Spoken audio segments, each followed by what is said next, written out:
सभी छात्र छात्राओं को आलोक सिंह की तरफ से प्यार भरा नमस्कार।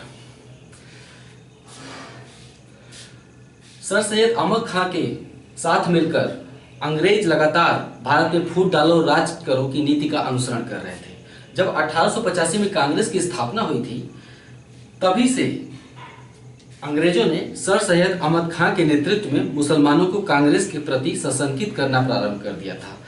मुसलमानों को सर सैयद अहमद खां ये समझा रहे थे कि कांग्रेस मुख्य रूप से हिंदू राष्ट्रवादियों का संगठन है और कांग्रेस अगर अपने उद्देश्य में सफल होती है तो भारत में हिंदुओं का राज होगा। सर सैयद अहमद खां मुसलमानों को एक तरह से आगाह कर रहे थे कि मुसलमानों को अपने राजनीतिक हितों को अगर भारत में सुरक्षित रखना है तो उन्हें ब्रिटिश सरकार का विरोध नहीं बल्कि ब्रिटिश सरकार के साथ मिलकर काम करना होगा। इस तरह से कांग्रेस को सर सैयद अहमद खां ने मुस्लिम विरोधी संस्था के रूप में स्थापित करने का प्रयास किया। मुस्लिमों के मन में कांग्रेस के प्रति आशंका संदेह की भावना सबसे पहले सर सैयद अहमद खां ने भरनी शुरू की थी। उसके बाद राष्ट्रीय नेताओं के अपने प्रयासों के चलते भी मुस्लिम राष्ट्रीय आंदोलन से धीरे धीरे दूर होते जा रहे थे। 1905 में जब हम इस समय आगे पढ़ने वाले हैं मुस्लिम लीग की स्थापना, तो सवाल ये उठता है कि मुस्लिम लीग की स्थापना की जरूरत क्यों पड़ी। मुस्लिम लीग जब कांग्रेस जैसा राष्ट्रीय संगठन देश में मौजूद है तो क्या कांग्रेस मुसलमानों को अपने साथ लेकर नहीं चल सकती थी या चलने में असमर्थ हो गई? क्या जरूरत पड़ गई कि भारत में मुस्लिम लीग की स्थापना हो गई? 1905 में जब सर सैयद अहमद खां ने अपनी भूमिका निभा दी थी पहले ही। 1905 में जब बंगाल का विभाजन हुआ था तो बंगाल विभाजन का मुस्लिमों ने समर्थन किया था, क्योंकि एक मुस्लिम बहुल क्षेत्र को पृथक प्रांत बना दिया गया था जिसका नाम था पूर्वी बंगाल। पूर्वी बंगाल के रूप में एक पृथक मुस्लिम बहुल प्रांत का गठन कर दिया था। इससे मुसलमान खुश थे क्योंकि मुसलमानों के राजनीतिक अधिकार सुरक्षित हो रहे थे कहीं बेहतर ढंग से। तो मुसलमान खुश थे, उन्होंने बंगाल विभाजन का समर्थन किया। जबकि कांग्रेस के नेताओं ने, खासकर गरमपंथी नेताओं ने बंगाल विभाजन का कड़ा विरोध किया। गरमपंथी नेताओं की बात मानते हुए कांग्रेस ने अपने मंच से बंगाल विभाजन का विरोध किया था। सबसे पहले दिसंबर 1905 के बनारस अधिवेशन में बंगाल विभाजन का विरोध किया गया था और स्वदेशी आंदोलन का समर्थन किया गया था। तो मुसलमानों को लग रहा था कि अगर हमारे हित सुरक्षित हो रहे हैं पूर्वी बंगाल के रूप में, मुसलमानों को लगा कि पूर्वी बंगाल के रूप में एक अलग प्रांत बना। इतने सारे प्रांत हैं भारत में, समझिएगा दिक्कत कैसे होती है। यही कारण है कि एक वर्ग क्यों दूसरे वर्ग को समझा नहीं पाता, एक धर्म दूसरे धर्म को क्यों नहीं समझा पाता, एक जाति दूसरी जाति को क्यों नहीं समझा पाती है। ऐसा इसलिए होता है कि जब हम अपने धर्म जाति समुदाय के प्रति भावुक होकर सोचने लगते हैं तो एक ऐसा ढाल होता है जिस पर हम तब तक सरकते हैं जब तक खाई में न चले जाएं। मुसलमानों को लग रहा था कि इतने सारे प्रांत हैं भारत में, अगर पूर्वी बंगाल के रूप में एक और प्रांत बना दिया जाएगा तो दिक्कत की क्या बात है। जबकि कांग्रेस के नेताओं को लग रहा था कि बात मुसलमानों के हितों की नहीं है, बात है कि मुस्लिम बहुल एक अलग प्रांत गठित करने की जरूरत क्या है। इससे राष्ट्रीय आंदोलन कमजोर हो रहा है, इससे गलत संदेश जा रहा है कि मुस्लिमों के हित शेष भारतीयों के हितों से अलग हैं। तो मुस्लिमों को राष्ट्रीय नेताओं से उस समय आशंका हुई। उनको लगा कि कांग्रेस के नेता मुस्लिमों के हित के समर्थक नहीं है, कहीं न कहीं से मुस्लिम विरोधी हैं ये। साथ ही बंगाल विभाजन के बाद गरमपंथी नेताओं ने स्वदेशी आंदोलन शुरू किया, बहिष्कार आंदोलन शुरू किया, है ना। तो स्वदेशी आंदोलन के दौरान उन्होंने जो तौर तरीके अपनाए, जिन धार्मिक प्रतीकों, चिन्हों और धार्मिक नारों का प्रयोग किया गया, हालांकि उन धार्मिक प्रतीकों, चिन्हों और नारों का प्रयोग अपने राष्ट्रीय लक्ष्यों को प्राप्त करने किया गया था, जिसका उद्देश्य था बंगाल विभाजन को रद्द करो। लेकिन उसका उद्देश्य था आंदोलन को तेज करने के लिए युवाओं को अपने साथ लाना। धार्मिक जो प्रतीकों और चिन्हों का प्रयोग किया गया था स्वदेशी आंदोलन के दौरान, लेकिन मुस्लिम समुदाय में उसका संदेश गलत रूप में गया। मुस्लिमों ने देखा कि एक ऐसा राष्ट्रीय आंदोलन जिसमें शिवाजी और राम और गणेश जी का नाम लिया जा रहा है, तो ये कहीं न कहीं से हमारी धार्मिक भावनाओं को ये चोट पहुंचा रहे हैं। इससे मुस्लिमों में कांग्रेस के लक्ष्य के प्रति भी आशंका उत्पन्न होने लगी। परिणाम स्वरूप स्वदेशी आंदोलन में मुसलमान शामिल नहीं हुए थे। दो वर्ग शामिल नहीं हुआ था, एक तो किसान और दूसरे मुसलमान। किसान और मुसलमान अलग नहीं थे क्योंकि बंगाल के अधिकतर किसान जो हैं वो मुसलमान थे और वहाँ के जो जमींदार थे वो हिंदू थे। तो इस वजह से उसमें मुसलमान शामिल नहीं हुए थे। मुस्लिमों को धीरे धीरे ये लगने लगा कि अगर भारत में मुस्लिमों के हितों को सुरक्षित रखना है भविष्य में, कल को हो सकता है अंग्रेज हमें छोड़कर चले जाएं, हमारे साथ हमेशा नहीं रहें। मुस्लिमों को ये लगा कि भारत में अगर मुस्लिमों के राजनीतिक हितों और अधिकारों को सुरक्षित रखना है तो कांग्रेस की तरह मुस्लिमों का भी एक अखिल भारतीय संगठन होना चाहिए जो कि मुस्लिम अधिकारों को अंग्रेजों के सामने उठाए, मांग करे। इसी क्रम में 1 अक्टूबर 1906, देखिए 16 अक्टूबर 1905 को बंगाल विभाजन प्रभावी हुआ था। एक साल बाद की बात है। 1 अक्टूबर 1906 को आगा खां के नेतृत्व में, ये पूर्वी बंगाल के नेता थे एक तरह से बंगाल के, तो आगा खां के नेतृत्व में मुसलमानों का एक शिष्टमंडल शिमला पहुंचा। शिमला जाकर इस शिष्टमंडल ने वायसराय लॉर्ड मिंटो से मुलाकात की। ठीक है, वायसराय लॉर्ड मिंटो से मिलकर इस शिष्टमंडल ने ये कहा कि भारत में मुसलमानों के राजनीतिक महत्व, मुसलमानों ने ब्रिटिश साम्राज्य की जो सैनिक सेवा की है उनका जो राजनीतिक महत्व है, और मुसलमानों का भारत में जो ऐतिहासिक गौरव है, जैसे दिल्ली सल्तनत, मुगल काल, है ना, उनका ऐतिहासिक गौरव तो था ना भारत में। तो इस शिष्टमंडल ने, जो आगा खां के नेतृत्व में शिमला पहुंचा था, इस शिष्टमंडल ने लॉर्ड मिंटो से कहा कि भारत में मुसलमानों की राजनीतिक महत्व, उन्होंने जो सेवा की, ब्रिटिश साम्राज्य की सैनिक सेवा की है, और साथ ही उनका जो ऐतिहासिक गौरव है भारत में, उसको ध्यान में रखते हुए इन्होंने मुसलमानों के लिए एक विशिष्ट स्थिति की मांग की। वास्तव में इन्होंने केंद्रीय, प्रांतीय और निकाय चुनाव, जो नगर निकाय चुनाव होते हैं, तो इस शिष्टमंडल ने मिंटो से केंद्रीय, प्रांतीय और निकाय चुनाव में मुसलमानों के लिए विशिष्ट स्थिति की मांग की। चुनाव में विशिष्ट स्थिति क्या होती है? एक होती है सामान्य स्थिति, चुनाव में विशिष्ट स्थिति, कैसे विशिष्ट स्थिति की मांग कर रहे हैं आप? हालांकि लॉर्ड मिंटो ने उसे स्वीकार किया, ये सवाल लॉर्ड मिंटो का नहीं है, हम आप उठा रहे हैं समझने के लिए कि मुसलमानों ने लॉर्ड मिंटो से जिस विशिष्ट स्थिति की मांग की चुनाव में, उसका अर्थ क्या निकलता है। भारत एक हिंदू बहुल जनसंख्या वाला देश है। अगर भारत में कोई चुनाव होता है और अगर मुसलमानों को कुछ विशिष्ट दर्जा नहीं दिया जाएगा तो चुनाव में ज्यादातर जो लोग चुने जाएंगे वो हिंदू होंगे या मुसलमान। मुसलमानों को ये संदेह था कि भारत इस हिंदू बहुल देश में अगर कोई चुनाव होता है तो विधानमंडलों में ज्यादातर हिंदू नेता ही पहुंचेंगे, क्योंकि मुस्लिम यहाँ पे अल्पसंख्यक हैं। अगर मुसलमानों को विधानमंडल में पहुंचाना है तो कुछ ऐसा सिस्टम बनाना पड़ेगा, ऐसी व्यवस्था बनानी पड़ेगी कि एक मुसलमान केवल एक मुसलमान को ही वोट दे, मतलब हिंदू हिंदू को वोट दें और मुसलमान मुसलमान को वोट दें, यानी मुस्लिम वोट किसी हिंदू नेता की तरफ नहीं जाए, मुस्लिम वोट केवल मुस्लिम की तरफ आए। इसे ही हम कहते हैं विशिष्ट स्थिति। इसी विशिष्ट स्थिति को दूसरा नाम दिया गया है पृथक निर्वाचक मंडल। यानी मुस्लिमों ने लॉर्ड मिंटो से मिलकर शिमला पहुंचे थे, पृथक निर्वाचक मंडल की मांग की थी कि भारत में भविष्य में जो राजनीतिक सुधार होंगे और जो राजनीतिक प्रणाली लागू होगी भारत में भविष्य में, उसमें मुसलमानों को पृथक निर्वाचक मंडल का अधिकार दिया जाना चाहिए, तभी हमारे नेता विधानमंडलों में पहुंचेंगे और कानून कहाँ बनते हैं? विधानमंडलों में, और तभी हमारे राजनीतिक हित सुरक्षित रहेंगे। ठीक है, हमको इतना इसलिए समझाना पड़ा क्योंकि बहुत से छात्र इन छोटी छोटी बातों को नहीं समझ पाते हैं। तो लॉर्ड मिंटो तो खुश हो गए कि ये तो और अच्छी बात है कि भारत में मुसलमान हिंदुओं से अलग अपने लिए पृथक अधिकारों की मांग करें। ये अंग्रेज तो पहले से ही इसी नीति पर चल रहे थे जिसका नाम था बांटो और राज करो। लॉर्ड मिंटो ने खुश होकर मुसलमानों को स्पष्ट आश्वासन दे दिया कि भारत में मुस्लिमों के राजनीतिक अधिकारों और हितों की सुरक्षा की जाएगी। लॉर्ड मिंटो ने आश्वासन दे दिया। मुसलमानों ने अपनी मांग को और तेज करना प्रारंभ किया कि अगर हमें अपनी मांग, पृथक निर्वाचक मंडल की अपनी मांग मनवानी है तो पहले हमें एक मजबूत संगठन की स्थापना करनी होगी कांग्रेस की तरह। केवल आश्वासन देने से इनके हम नहीं मान जाएंगे, हमको केवल आश्वासन नहीं चाहिए, हमें दबाव भी बनाना है सरकार के ऊपर। तो मुस्लिम समुदाय ने सरकार के ऊपर दबाव बनाने के लिए एक संगठन की स्थापना की। उसी संगठन का नाम था मुस्लिम लीग।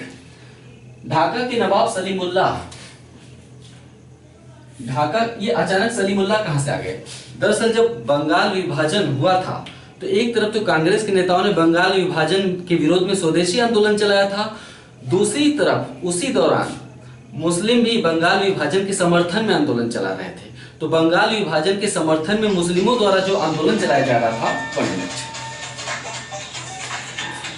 बंगाल विभाजन के समर्थन में मुस्लिमों द्वारा जो आंदोलन चलाया जा रहा था, उसका नेतृत्व कौन कर रहा था? ढाका के नवाब सलीमुल्लाह कर रहे थे। ढाका मतलब पूर्वी बंगाल की राजधानी थी। तो बंगाल विभाजन समर्थक आंदोलन का नेतृत्व इन्होंने किया था। लॉर्ड कर्जन के कहने पे आंदोलन का नेतृत्व किया था। तो इन्हीं नवाब सलीमुल्लाह के नेतृत्व में 30 दिसंबर 1906 की बात है। सलीमुल्लाह के नेतृत्व में 30 दिसंबर 1906 को ढाका में एक बैठक आयोजित की गई। मुस्लिम नेताओं की एक बैठक आयोजित की गई। इसी बैठक में मुस्लिम लीग की स्थापना की गई। मुस्लिम लीग के संस्थापक नवाब सलीमुल्लाह, और कई बार पूछा जाता है कि मुस्लिम लीग के पहले अध्यक्ष कौन थे, तो आप कहेंगे वकार उल मुल्क। संस्थापक नवाब सलीमुल्लाह और पहले अध्यक्ष, एक तरह से अगर संस्थापक अध्यक्ष पूछा जाएगा, मुस्लिम लीग के संस्थापक अध्यक्ष नवाब सलीमुल्लाह, लेकिन प्रथम अध्यक्ष वकारुल मुल्क। मुस्लिम लीग का उद्देश्य क्या है, इसे बताने की जरूरत है? आप जानते हैं, बस उसे शब्दों का रूप देना है। मुस्लिम लीग का उद्देश्य क्या था? ब्रिटिश साम्राज्य के प्रति मुसलमानों में निष्ठा बढ़ाना। ब्रिटिश साम्राज्य के प्रति मुसलमानों में निष्ठा बढ़ाना। भारत में मुस्लिम हितों और अधिकारों की रक्षा करना। कैसे होगी? पृथक निर्वाचक मंडल मिलकर होगी। जब पृथक निर्वाचक मंडल हमें दिया जाएगा, जब एक मुस्लिम नेता को चुनेगा, तो हमारे राजनीतिक अधिकारों की रक्षा हो जाएगी। तो भारत में मुस्लिम अधिकार और हितों की रक्षा करना और कांग्रेस के प्रति मुसलमानों में घृणा की भावना को बढ़ाना। मुसलमानों को इस बात के लिए प्रेरित करना कि गलती से भी कांग्रेस को ज्वाइन मत करना, क्योंकि कांग्रेस मुस्लिम विरोधी संगठन के रूप में धीरे धीरे उभर रहा है। अपनी मांग को स्पष्ट रूप देते हुए अब अगर अब तो संगठन की स्थापना होगी ना। अभी तक तो लॉर्ड मिंटो से एक शिष्टमंडल मुलाकात किया था, कहां पे? शिमला में जाके। अब तो उनके पास एक संगठन था। संगठन का नाम क्या था? मुस्लिम लीग, मुसलमानों का संगठन। तो मुस्लिम लीग ने अपनी मांग को स्पष्ट रूप देते हुए 1908 में अमृतसर अधिवेशन, जिस तरह कांग्रेस का अधिवेशन चलता था, उसी तरह से मुस्लिम लीग का भी अधिवेशन चलता था, है ना? तो मुस्लिम लीग ने 1908 में जो अमृतसर में अधिवेशन किया, उस अधिवेशन में मुसलमानों के लिए पृथक निर्वाचक मंडल की स्पष्ट रूप से मांग की गई। अभी तक यहाँ जो शिष्टमंडल मिला था, उसने केवल चुनाव में विशिष्ट स्थिति की मांग की थी। 1908 के अमृतसर अधिवेशन में मुस्लिम लीग ने स्पष्ट रूप से पृथक निर्वाचन मंडल की मांग की, जिसकी पूर्ति 1909 के मार्ले मिंटो सुधारों द्वारा की गई। अब हम पढ़ेंगे कि मार्ले मिंटो सुधार क्या है। अंग्रेज भारत में समय समय पर राजनीतिक सुधार के लिए अधिनियम लाते थे। ये अधिनियम पारित होते थे ब्रिटिश संसद में। ब्रिटिश संसद में कोई भी अधिनियम जो पारित होता था, वो ब्रिटिश संसद में पारित होता था। तो इन अधिनियमों का उद्देश्य था भारत में धीरे धीरे राजनीतिक सुधार लाना। ये राजनीतिक सुधार क्या होता है? मतलब सत्ता को धीरे धीरे भारतीयों में हस्तांतरित करना। अभी शासन कौन करता था? गवर्नर जनरल अथवा वायसराय शासन करता था। लेकिन गवर्नर जनरल को सलाह देने के लिए कार्यकारिणी होती थी। गवर्नर जनरल को सलाह देने के लिए कुछ लोगों का समूह होता था, उसे हम कहते हैं गवर्नर जनरल की कार्यकारिणी। गवर्नर जनरल की कार्यकारिणी में कुछ सदस्य गवर्नर जनरल द्वारा मनोनीत होते थे और कुछ सदस्य अशासकीय होते थे, यानी गैर सरकारी, भारतीय जनता से लिए जाते थे। उनका चुनाव जनता नहीं करती थी। एक तरह से उनका चुनाव बहुत ही संभ्रांत, बहुत ही समृद्ध लोग सलाह देकर जैसे भेज देना कार्यकारिणी में, जो बहुत ही धनी माने लोग होते थे, वो लोग जाते थे गवर्नर जनरल की कार्यकारिणी में। समझने के लिए बता रहा हूं। तो सलाह देने वाली संस्था को क्या कहा जाता था? गवर्नर जनरल की कार्यकारिणी। आज हमारे देश में वर्तमान में सलाह देने वाली संस्था को क्या कहा जाता है? संसद। संसद का काम क्या है? सलाह देना। संसद किसको सलाह देती है? हमारे राष्ट्रपति को। राष्ट्रपति संसद द्वारा दी गई सलाह पर जब तक हस्ताक्षर नहीं करता है, तब तक कोई कानून पारित नहीं होता है। संसद राष्ट्रपति को सलाह किस रूप में देता है? विधेयक के रूप में। संसद राज्यसभा और लोकसभा के माध्यम से किसी विधेयक को पारित करता है, फिर वो विधेयक जाता है राष्ट्रपति के पास। यानी राष्ट्रपति को आप एक तरह से गवर्नर जनरल समझिए। मैं कंपेयर करके समझा रहा हूं ताकि आप समझ जाएं। राष्ट्रपति को एक तरह से वायसराय समझिए, और हमारी संसद क्या है? कार्यकारिणी है। जब तक हमारी कार्यकारिणी अर्थात संसद विधेयक पारित करके सलाह नहीं भेजेगी और उस सलाह पर जब तक राष्ट्रपति अनुमोदन नहीं देंगे, हस्ताक्षर नहीं करेंगे, तब तक वो विधेयक कानून का रूप नहीं धारण करता है। जब उस विधेयक पर राष्ट्रपति साइन कर देते हैं तो उसे हम क्या कहते हैं? अधिनियम कहते हैं। ठीक है, तो गवर्नर जनरल का कोई भी निर्णय अकेले नहीं होता था, उन्हें सलाह देने के लिए कार्यकारिणी होती थी। धीरे धीरे गवर्नर जनरल या वायसराय की कार्यकारिणी का विस्तार हो रहा था, यानी उसमें चुने हुए सदस्य भरे जा रहे थे। वो चुने हुए सदस्य कौन थे? भारतीय जनता किसका चयन करेगी? लॉर्ड मिंटो का। भारतीय जनता किसी भारतीय नेता का ही तो चयन करेगी ना, चुन के भेजेगी। तो यानी धीरे धीरे विधान मंडलों में निर्वाचित सदस्य बढ़ाए जा रहे थे जो कि भारतीय जनता द्वारा चुने जाने थे। तो इसे हम कहते हैं राजनीतिक सुधार। जैसे जैसे विधानमंडल का आकार बढ़ता जाएगा, यानी गवर्नर जनरल की कार्यकारिणी अर्थात जैसे जैसे विधानमंडल का आकार बढ़ता जाएगा और जैसे जैसे अधिक से अधिक भारतीयों को निर्वाचित करके विधानमंडल में भेजा जाएगा, तो इसी तरह से तो धीरे धीरे सत्ता भारतीयों को हस्तांतरित होगी ना। तो इसे अंग्रेजों ने राजनीतिक सुधार का नाम लिया था। तो अंग्रेज समय समय पर भारत में राजनीतिक सुधार करने के लिए अधिनियम पारित करते थे और उस अधिनियम के अनुसार विधानमंडलों का आकार धीरे धीरे बढ़ाते थे और निर्वाचित सदस्यों की संख्या भी धीरे धीरे बढ़ाई गई। जिसे हम कहते हैं 1892 का भारत परिषद अधिनियम, 1909 का भारत परिषद अधिनियम, 1919 का भारत परिषद अधिनियम, 1935 का भारत शासन अधिनियम। तो समय समय पर अंग्रेज सुधारों का चारा फेंकते थे भारतीयों की तरफ कि हम सुधार कर तो रहे हैं ना, तुम्हें इतना आंदोलन करने की क्या जरूरत है। तो सुधार आया था एक, इस सुधार का वास्तविक नाम था भारत परिषद अधिनियम 1909। इसी को हम कहते हैं मार्ले मिंटो सुधार। 1909 में ब्रिटिश संसद ने भारत में राजनीतिक सुधारों के लिए भारत परिषद अधिनियम 1909 पारित किया था। इसी को हम मार्ले मिंटो सुधारों के नाम से जानते हैं। वायसराय लॉर्ड कर्जन के बाद लॉर्ड मिंटो वायसराय बने थे। कर्जन के बाद लॉर्ड मिंटो वायसराय बने थे 1906 में, और उसके साथ ही लंदन में जॉन मार्ले भारत सचिव का पद संभाले थे।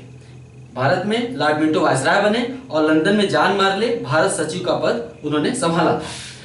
इन्होंने वास्तव में जॉन मार्ले और जो भारत सचिव थे, कौन थे? भारत सचिव। लंदन में इनका पद होता था, पोस्ट होता था, यानी ब्रिटिश संसद ने एक भारतीय मामलों को देखने के लिए एक पद सृजित किया था, उसका नाम था भारत सचिव। तो उस समय भारत सचिव जॉन मार्ले और वायसराय लॉर्ड मिंटो, इन्हीं की सिफारिशों के आधार पर ब्रिटिश संसद ने जो अधिनियम पारित किया, क्योंकि इन्हीं की सिफारिशों के आधार पर वो अधिनियम पारित किया गया था, इसलिए इस अधिनियम को हम मार्ले मिंटो सुधार 1909 भी कहते हैं। ठीक है, मार्ले मिंटो सुधारों के तहत मुसलमानों को पृथक निर्वाचक मंडल की सुविधा दे दी गई थी। मार्ले मिंटो सुधारों के तहत कुछ राजनीतिक सुधार भी भारत में किए गए थे। वास्तव में भारत परिषद अधिनियम 1909 के माध्यम से ही विधानमंडलों में निर्वाचन की प्रणाली लागू की गई थी। ठीक है, आज से पूछा जाएगा भारत में अंग्रेजों ने किस अधिनियम के माध्यम से भारत में निर्वाचित विधानमंडल की प्रणाली लागू की या विधानमंडलों में निर्वाचन प्रणाली लागू की। तो 1909 के भारत परिषद अधिनियम के माध्यम से निर्वाचन प्रणाली वास्तविक रूप में लागू की गई थी। तो वास्तव में इसके दो उद्देश्य थे। मार्ले मिंटो सुधारों के दो उद्देश्य थे। पहला उद्देश्य नरमपंथियों को खुश करके शांत कर देना। 1907 में कांग्रेस विभाजन के बाद गर्मपंथियों को फेंका जा चुका था कांग्रेस से, अब नरमपंथियों को खुश करना जरूरी था। तो अंग्रेजों ने नरमपंथियों को खुश करने के लिए भारत परिषद अधिनियम पारित किया। कैसे खुश किया, थोड़ी देर में बताते हैं। मार्ले मिंटो सुधारों का दूसरा उद्देश्य क्या था? सांप्रदायिकता की भावना को बढ़ाकर क्रांतिकारी राष्ट्रवाद को कुचल देना।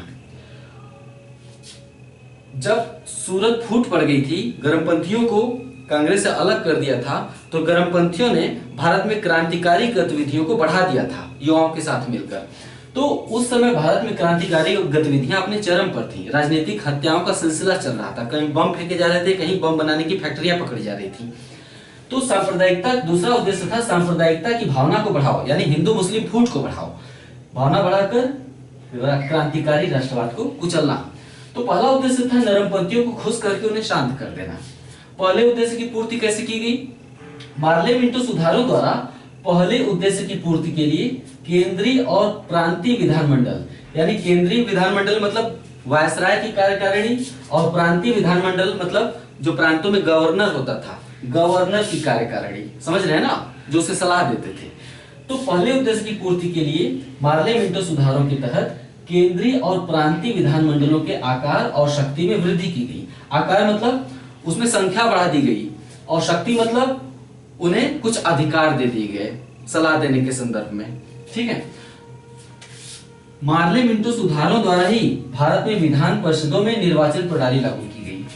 विधान परिषदों में निर्वाचन प्रणाली यानी गवर्नर जनरल या गवर्नर की जो कार्यकारिणी थी उसमें निर्वाचित सदस्य अब चुन कर आएंगे, लेकिन अपने नेताओं को चुनने का अधिकार भारतीय जनता को नहीं दिया गया था। जो लोग ऊंची तनख्वाह पाते थे, जिनकी आय बहुत ज्यादा थी, जो लोग जमींदार थे, उन्हीं को चुनने का अधिकार दिया गया था। यहाँ बहुत स्पष्ट नहीं है, इसलिए आप बहुत दिलचस्पी यहाँ पर न लीजिए कि कौन चुनता था कौन नहीं, लेकिन साधारण जनता को अपना नेता चुनने का अधिकार, साधारण जनता को अपना नेता चुनकर विधानमंडल में भेजने का अधिकार अभी नहीं था। यह अधिकार कुछ धनी मानी लोगों को दिया गया था जो धनाढ्य थे। तो भारत परिषद अधिनियम 1909 द्वारा ही विधान परिषदों में निर्वाचन प्रणाली लागू की गई थी। तो ये खुश होंगे कि नहीं होंगे, क्योंकि ये निर्वाचित होकर अब विधानमंडलों में पहुंच सकते थे।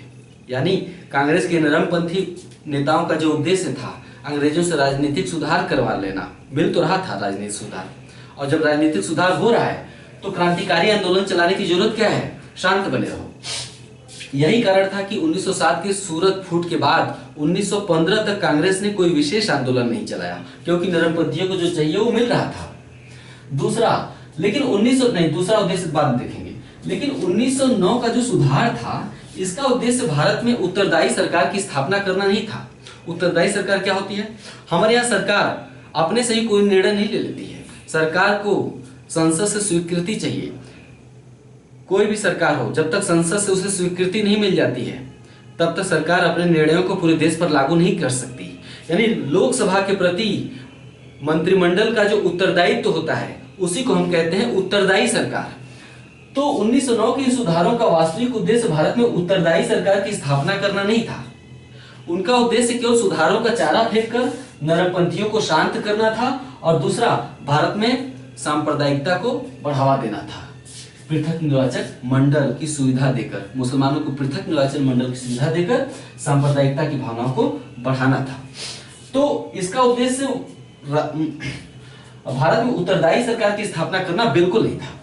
यदि इन सुधारों से स्वयं उस समय जो जॉन मार्ले भारत सचिव थे, भारत सचिव जॉन मार्ले ने स्वयं कहा था कि यदि इन सुधारों से किसी भी तरह भारत में संसदीय प्रणाली लागू होने का खतरा है, मतलब वो भारत में संसदीय प्रणाली लागू होने को एक खतरा मानते थे जॉन मार्ले।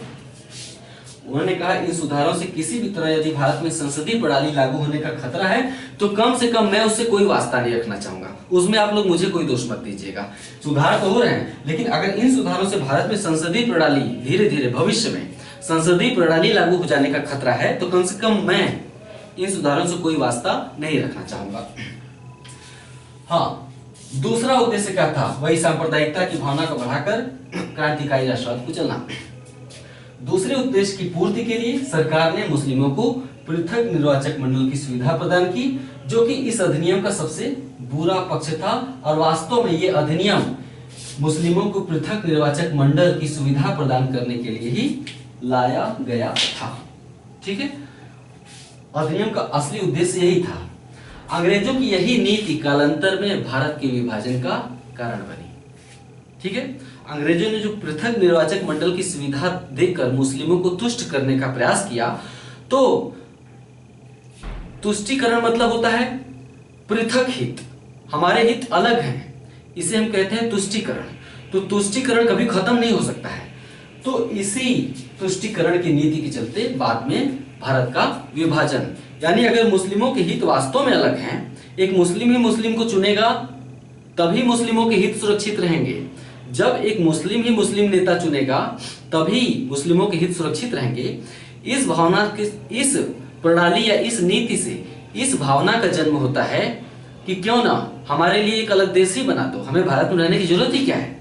तो इसी भावना या नीति के चलते कालांतर में भारत का विभाजन हुआ। हालांकि भारत में सांप्रदायिकता का विकास और देश का विभाजन एक अलग पूरा चैप्टर होगा, जो 2-3 अध्यायों में अलग अलग चलेगा, आप देखेंगे। ठीक है। लॉर्ड मिंटो ने इस अधिनियम के बारे में एक वाक्य कहा था जो बार बार परीक्षाओं में पूछा जाता है। पृथक निर्वाचक क्षेत्र बनाकर या पृथक निर्वाचक मंडल की सुविधा देकर हम भारत में नाग के दांत बो रहे हैं।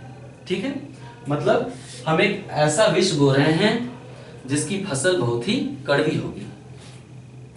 अहरार आंदोलन, एक तरफ तो मुस्लिम लीग मुसलमानों को राष्ट्रीय आंदोलन से अलग करने का प्रयास कर रही थी, दूसरी तरफ बंगाल में कुछ ऐसे भी नेता थे, बात 1906 की जब स्वदेशी आंदोलन चल रहा था। दूसरी तरफ बंगाल में कुछ ऐसे भी नेता थे जो मुसलमानों को राष्ट्रीय आंदोलन और कांग्रेस से जोड़े रखना चाहते थे। उन्हें कांग्रेस के उद्देश्यों के प्रति कोई भी शंका मन में नहीं थी, तो ये कांग्रेस से मुसलमानों को जोड़े रखना चाहते थे और इसी उद्देश्य के लिए राष्ट्रवादी मुसलमानों ने अहरार आंदोलन चलाया।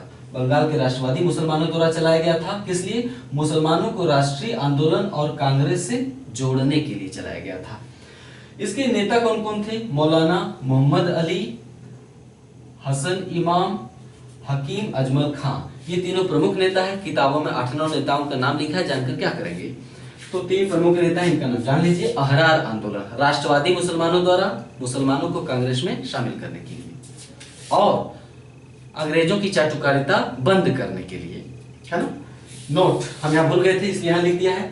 मार्ले मिंटो सुधारों, जब अंग्रेज मार्ले मिंटो सुधार के रूप में भारत परिषद अधिनियम 1909 पारित बना रहे थे, उसका निर्माण कर रहे थे, उसका प्रावधान तैयार कर रहे थे, तो भारत परिषद अधिनियम के निर्माण में अंग्रेजों ने गोपाल कृष्ण गोखले की सिफारिशों को भी शामिल किया था। इससे आपको क्या संकेत मिलता है? गोपाल कृष्ण गोखले क्या सिफारिश करेंगे? कौन सी सलाह देंगे अंग्रेजों को?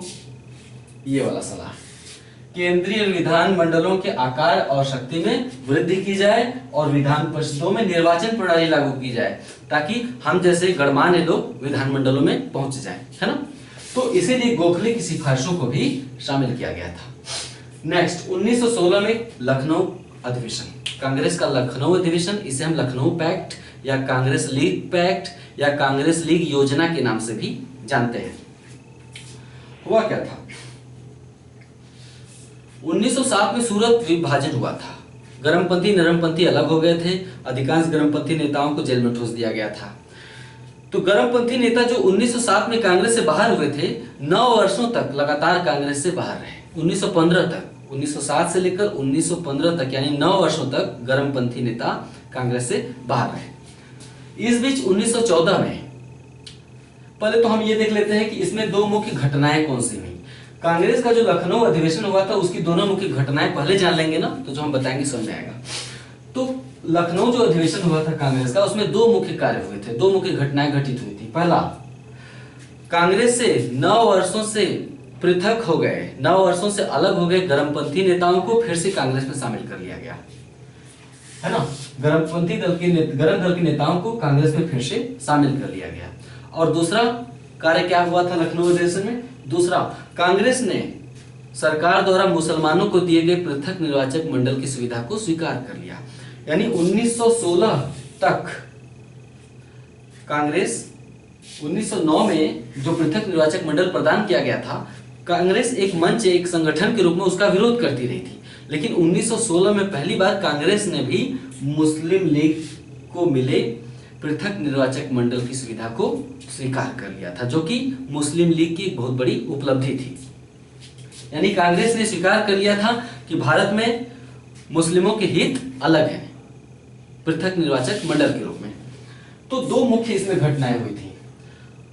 तो जब 1914 में बाल गंगाधर तिलक मांडले जेल से छूटकर बाहर आए, 1914 में बाहर आते हैं 8 साल बाद, सॉरी 6 साल बाद, हाँ 6 साल बाद बाहर आए। तो जब वो बाहर आए तो उनसे एनी बेसेंट ने मुलाकात किया। एनी बेसेंट ने बाल गंगाधर तिलक से मिलकर राष्ट्रीय आंदोलन की धार को तेज करने की सलाह दी और ये भी कहा कि राष्ट्रीय आंदोलन की धार को अगर तेज करना है तो गरमपंथियों नरमपंथियों को फिर से मिलना होगा। यानी कांग्रेस मंच पर नरमपंथी और गरमपंथी नेताओं को एकजुट होना पड़ेगा, तभी हम राष्ट्रीय आंदोलन को स्वशासन की प्राप्ति के लिए, स्वशासन मतलब डोमिनियन स्टेट की प्राप्ति के लिए नरमपंथी और गरमपंथियों को एक साथ मिलकर काम करना होगा।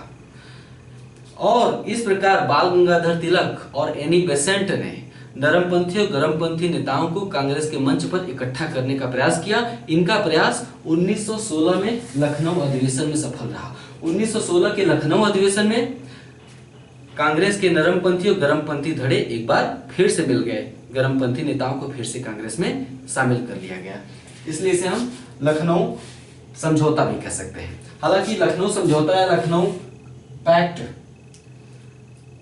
मुस्लिम लीग का कांग्रेस से जो समझौता हुआ था उसके संदर्भ में कहा जाता है। यहाँ दो तरह की एकता हुई थी, एक तो नरमपंथियों की गरमपंथियों से एकता, दूसरा कांग्रेस की मुस्लिम से एकता, मुस्लिम लीग से एकता, है ना। तो एक तो गरमपंथियों को शामिल कर लिया गया, है ना। इस अधिवेशन की अध्यक्षता पूछा जाता है किसने की थी। 1916 की लखनऊ अधिवेशन की अध्यक्षता अंबिका चरण मजूमदार ने की थी। दूसरी महत्वपूर्ण परिघटना थी मुसलमानों को राष्ट्रीय आंदोलन से जोड़ने और कांग्रेस के साथ मिलकर राजनीतिक सुधार हेतु आंदोलन चलाने के लिए मुसलमानों को दिए गए पृथक निर्वाचक मंडल की व्यवस्था को स्वीकार कर लेना। कांग्रेस इस बात पर आग्रह था कांग्रेस का कि अगर राष्ट्रीय आंदोलन को हमें आगे बढ़ाना है तो मुस्लिमों को हम अपने से अलग नहीं रख सकते। यानी भारतीय जनता का अंग्रेजों पर जो दबाव बनाया जा रहा है वो तभी काम करेगा ना जब हिंदू और मुस्लिमों की एकता बनी रहे। हिंदू और मुस्लिमों में जब तक फूट बनी रहेगी तब तक केवल हिंदुओं की बात सरकार कैसे मानेगी। सरकार कहेगी कि हम पूरी जनता को ध्यान में रखेंगे, केवल हिंदुओं को ध्यान रखेंगे। तो जब मुस्लिम एक बड़े वर्ग के रूप में थे, जब तक मुस्लिमों को साथ नहीं लिया जाएगा तब तक राष्ट्रीय आंदोलन सशक्त कैसे हो सकता था। और जब तक एक साथ नहीं हो जाते हिंदू मुस्लिम तब तक कोई भी दबाव अंग्रेजों पर जल्दी काम नहीं करता। इसलिए कांग्रेस की मजबूरी थी कि क्योंकि मुस्लिमों का नेतृत्व करता संगठन कौन सा थी, मुस्लिम लीग थी, इसलिए मुस्लिम लीग के साथ समझौता करना कांग्रेस की एक तरह से मजबूरी थी। और अगर मुस्लिम लीग के साथ समझौता करना था तो पृथक निर्वाचक मंडल की व्यवस्था को स्वीकार करना कांग्रेस की मजबूरी थी। तो कांग्रेस ने पृथक निर्वाचक मंडल जो कि मुसलमानों को दिया गया था उसे स्वीकार कर लिया। इसकी एक पृष्ठभूमि है, अचानक नहीं हुआ था ये। पृष्ठभूमि क्या है, 1915 में मोहम्मद अली जिन्ना के प्रयास से, मोहम्मद अली जिन्ना राष्ट्रीय आंदोलन में पहली बार 1913-14-15 में दिखाई देते हैं। तो मोहम्मद अली जिन्ना के प्रयासों से 1915 में मुंबई में मुस्लिम लीग और कांग्रेस का अधिवेशन एक साथ एक जगह पर हुआ था। फिर से बोल रहा हूं, मोहम्मद अली जिन्ना के प्रयास से 1915 में मुस्लिम लीग और कांग्रेस का अधिवेशन एक साथ एक जगह पर हुआ था। इस अधिवेशन में क्या निर्णय लिया गया था, इस अधिवेशन में भारत में राजनीतिक और संवैधानिक सुधार हेतु संयुक्त योजना बनाने, है ना, पर निर्णय लिया गया था। यह निर्णय लिया गया कि भारत में राजनीतिक और संवैधानिक सुधारों हेतु एक संयुक्त योजना बनाई जाए। मुस्लिम लीग द्वारा और कांग्रेस द्वारा मिलकर भारत में राष्ट्रीय आंदोलन को बढ़ाने के लिए एक संयुक्त योजना बनाई जाए और इस संयुक्त योजना को क्रियान्वित करने के लिए सरकार पर दबाव बनाया जाए। तो मुस्लिम लीग और कांग्रेस ने राष्ट्रीय आंदोलन को एक साथ मिलकर आगे बढ़ाने के लिए जो संयुक्त योजना तैयार की, उस योजना को 1916 के लखनऊ अधिवेशन में स्वीकार कर लिया गया। इसे ही हम कांग्रेस लीग पैक्ट या लखनऊ पैक्ट के नाम से जानते हैं। इस योजना के तहत कांग्रेस ने मुस्लिमों को दिए गए पृथक निर्वाचक मंडल की सुविधा को स्वीकार कर लिया। वास्तव में यह मुस्लिम लीग की बहुत बड़ी उपलब्धि थी, क्योंकि अब तक कांग्रेस पृथक निर्वाचक मंडल की सुविधा का विरोध करती चली आ रही थी। ठीक है, एक फैक्ट यहाँ पर है कि मोहम्मद अली जिन्ना, पहली बार उनका उल्लेख पूछा जा सकता है कि मोहम्मद अली जिन्ना ने पहली बार मुस्लिम लीग या कांग्रेस के अधिवेशन में कब भाग लिया था। तो 1913 में मुस्लिम लीग का अधिवेशन लखनऊ में हुआ था। मुस्लिम लीग का 1913 में मुस्लिम लीग का अधिवेशन लखनऊ में हुआ था, उसमें जिन्ना ने भाग लिया था। और 1913 में ही कांग्रेस का अधिवेशन कराची में हुआ था। 1913 में ही कांग्रेस का अधिवेशन कराची में हुआ था, उसमें भी मोहम्मद अली जिन्ना ने भाग लिया था। यानी एक ही वर्ष में मोहम्मद अली जिन्ना ने 1913 में मुस्लिम लीग के अधिवेशन में भी भाग लिया था और कांग्रेस के अधिवेशन में भी भाग लिया था। ठीक है, मदन मोहन मालवीय ने कांग्रेस लीग समझौते का विरोध किया था, क्योंकि उन्होंने कहा था कि मुस्लिम लीग जैसी संस्था पर, संगठन पर भरोसा नहीं किया जा सकता, क्योंकि ये जो कांग्रेस के साथ एकता का दिखावा कर रहे हैं ये बहुत देरी तक ठहर नहीं सकता है। इसलिए मदन मोहन मालवीय ने कांग्रेस लीग पैक्ट का विरोध किया था और मदन मोहन मालवीय की जो आशंका थी वो कहीं न कहीं से सही भी थी। कांग्रेस और लीग की जो एकता 1916 में बनी थी बहुत दिनों तक चल नहीं सकी, क्योंकि लीग का उद्देश्य राष्ट्रीय आंदोलन को मजबूत करना नहीं था। मुस्लिम लीग का उद्देश्य कुछ और था। उस पर हम खिलाफत आंदोलन के दौरान बात करेंगे। खिलाफत आंदोलन के दौरान आप समझेंगे कि खिलाफत आंदोलन को समर्थन देना कहीं न कहीं से कांग्रेस की मजबूरी बनी रही थी, क्योंकि अगर वो खिलाफत आंदोलन को समर्थन देते तभी मुस्लिम लीग असहयोग आंदोलन को समर्थन देती। तो असहयोग आंदोलन में मुसलमानों का समर्थन प्राप्त करने के लिए खिलाफत आंदोलन को कांग्रेस द्वारा समर्थन प्रदान किया जाना जरूरी था। तो मुस्लिम लीग और कांग्रेस की ये जो एकता थी ये बिल्कुल अस्थायी थी, ये बिल्कुल क्षणभंगुर समझौते पर आधारित थी, जो कि बाद में सही साबित हुई। कारण क्या था? बहुत सारी बातें आप खिलाफत आंदोलन के दौरान पढ़ेंगे। कांग्रेस और मुस्लिम लीग की जो एकता थी असहयोग आंदोलन स्थगित होते ही समाप्त हो गई, है ना। 1922 में चौरी चौरा कांड के बाद जैसे ही असहयोग आंदोलन समाप्त हुआ, मुस्लिम लीग कांग्रेस से अलग हो गई, है ना। विशेष रूप से एक फैक्ट पूछा जा सकता है कि मुस्लिम लीग किस अधिवेशन में अलग हुई? तो कांग्रेस का 1924 में अधिवेशन बेलगांव में हुआ था। बेलगांव में जो अधिवेशन हुआ था उसकी अध्यक्षता गांधी जी ने की थी। तो 1924 के बेलगांव अधिवेशन में ही मुस्लिम लीग ने स्वयं को कांग्रेस से बिल्कुल पूरी तरह से अलग कर लिया था। तो बहुत सी बातें आप आगे देखेंगे। अब राष्ट्रीय आंदोलन, जो कि एक राष्ट्रीय संगठन के रूप में मुस्लिम लीग अब अस्तित्व में आ गई है और कांग्रेस अब मजबूत होती जा रही है। भारत के राष्ट्रीय परिदृश्य पर आने वाले वर्षों में महात्मा गांधी का प्रभाव होने जा रहा है। धीरे धीरे महात्मा गांधी के प्रयासों के बावजूद भारत में हिंदुओं और मुस्लिमों में एकता स्थापित करने के महात्मा गांधी के प्रयासों के बावजूद भारत में सांप्रदायिकता की भावनाएं धीरे धीरे बढ़ती चली जाती हैं। धीरे धीरे भारत में वाम दल का उदय होता है, समाजवादी पार्टी का उदय होता है। इन सब चीजों की पृष्ठभूमि में धीरे धीरे राष्ट्रीय आंदोलन अब एक दिलचस्प मोड़ लेगा।